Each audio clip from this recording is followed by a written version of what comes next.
Salut! Bienvenue dans ce nouveau numéro du Trait d'Union. On est au mois de juin et au mois de juin, il y a Festineuch. Alors on fait un Trait d'Union spécial Festineuch. C'est juste par là, c'est aux Jeunes-Rives. Vous me suivez? Les premières personnes qu'on rencontre ici à Festineuch, c'est notre Claude Nops, notre Daniel Rosla, à nous. J'ai nommé Antonin Rousseau, directeur de Festineuch. Alors Antonin, on tourne cette vidéo le vendredi du festival. Comment ça se passe jusqu'ici? Jusque-là, c'est un sans faute, c'est vraiment absolument génial. On a une première soirée hier, jeudi, qui s'est ouverte vraiment sous les meilleurs auspices. Une météo qui s'annonce radieuse, un festival sold out depuis fin mars. On reste concentré jusqu'à la fin, conscient de notre responsabilité quand on accueille près de 55 000 personnes sur 4 jours ici aux Jeunes-Rives. Mais en tout cas, le sourire est là. D'autres personnes sont très concentrées, ce sont des étudiants, notamment de la faculté des lettres et sciences humaines, qui est juste derrière nous, donc il y a encore des examens en cours. Comment vous faites par rapport à ce type de voisinage, par exemple avec l'université? C'est vrai que une des caractéristiques de Festineuch, c'est son cadre, au bord du lac, au centre-ville. C'est un atout formidable par rapport à d'autres festivals, mais c'est aussi les contraintes, la proximité avec les riverains, proximité avec les établissements, l'université de Neuchâtel, le lycée Jean Piaget qui sont à proximité, et forcément on collabore étroitement parce qu'on est conscient que le festival c'est de la musique pour les gens qui viennent, mais c'est aussi des nuisances pour ceux qui travaillent, et du coup on s'entend en tout cas pour coordonner nos horaires de concert, de soundcheck avec les horaires d'examen des différents établissements qui nous entourent. L'université et Festineuch ont un public cible similaire, hein, donc il y a un partenariat entre les deux. Qu'est-ce que ça vous apporte, ce type de partenariat? Pour nous, c'est très important en tant qu'institution à but idéal, non lucratif, qui se veut ancrer dans une région. On essaie de tout faire pour que le festival profite aux différents acteurs économiques, culturels, associatifs et institutionnels de la région.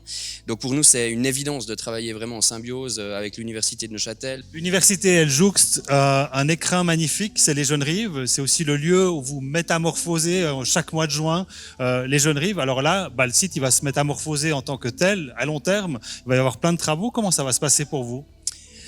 Ça va être des années assez challenge pour nous parce qu'effectivement c'est vraisemblablement la dernière édition de Festineuch sur les Jeunes-Rives telles qu'on les connaît.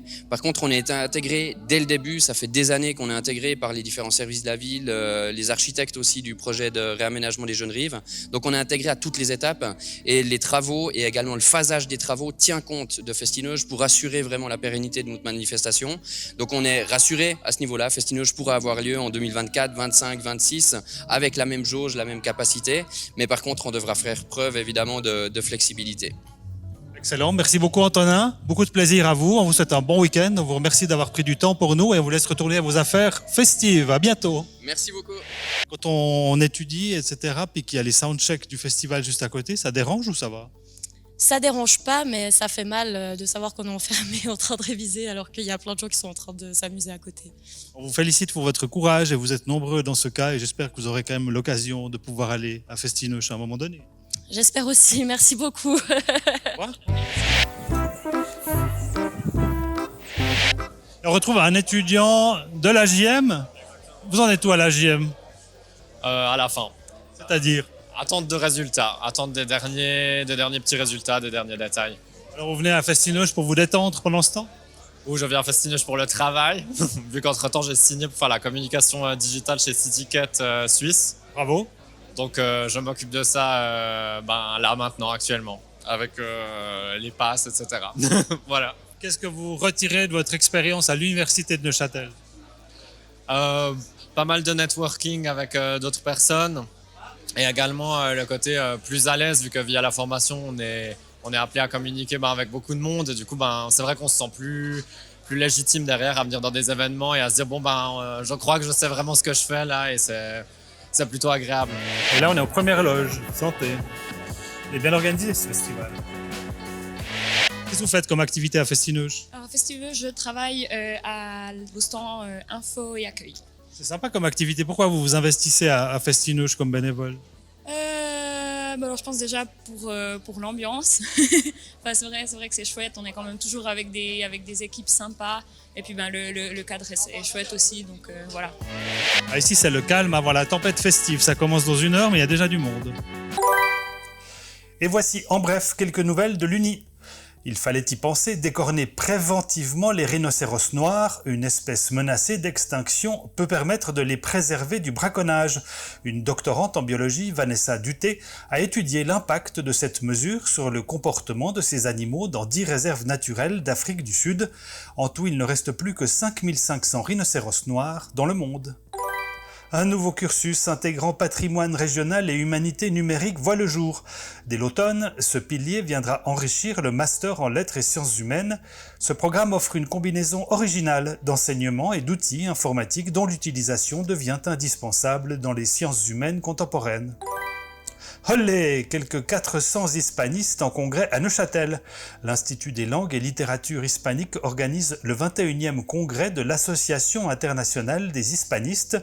Il se tiendra du 10 au 15 juillet 2023. Il s'agit du plus important congrès mondial consacré à la recherche sur la langue, la littérature, la culture et l'histoire des pays hispanophones. Enfin, un peu d'histoire avec les femmes à l'université de Neuchâtel. Les archives de la ville accueillent aux Galeries de l'Histoire une nouvelle exposition temporaire élaborée par des étudiantes et étudiants du Master en sciences historiques de l'Institut d'Histoire, consacrée à la présence féminine à l'université de Neuchâtel.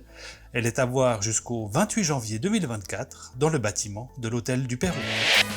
Toi Mario, t'es plutôt churros ou gaufre? Du côté des publications, on partage avec vous ce mois-ci « Le français va très bien, merci ». C'est le message qui fait du bien que font passer une quinzaine de linguistes de France, de Suisse, de Belgique, du Québec et d'ailleurs, à travers cette petite publication explosive qui rassemble une dizaine d'idées que ces linguistes estiment reçues sur l'évolution de notre langue. Parmi ces idées reçues, déconstruites, on trouve par exemple le message que non, l'anglais ne menace pas la langue française, il l'enrichit, qu'il n'y a pas que l'Académie française qui décide de l'évolution du français et que l'écriture numérique n'abîme pas le français. Au contraire, les emojis augmenteraient même l'écriture. Chouette perspective, non? Lol, smiley. Parmi ces 15 linguistes, Corinne Rossari, professeure à l'Institut de sciences du langage de la Faculté des lettres et sciences humaines. Le français va très bien, merci, publié dans la collection Tract Gallimard. Deuxième ouvrage, Bonnes vacances, vous y avez droit. Le Centre d'études des relations du travail de l'UNINE édite un ouvrage traitant notamment des congés payés vus sous l'angle juridique.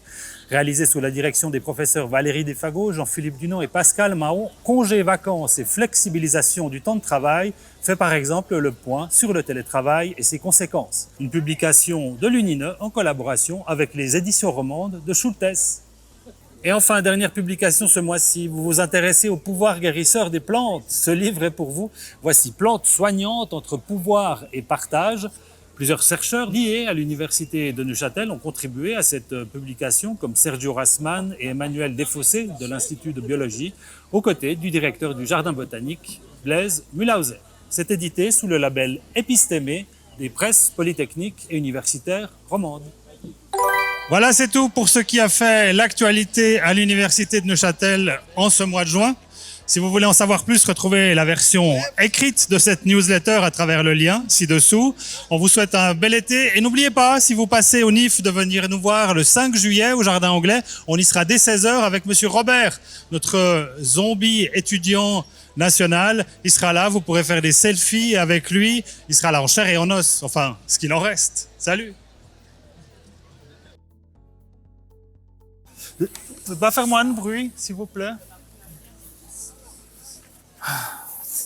Jamais tranquille ici.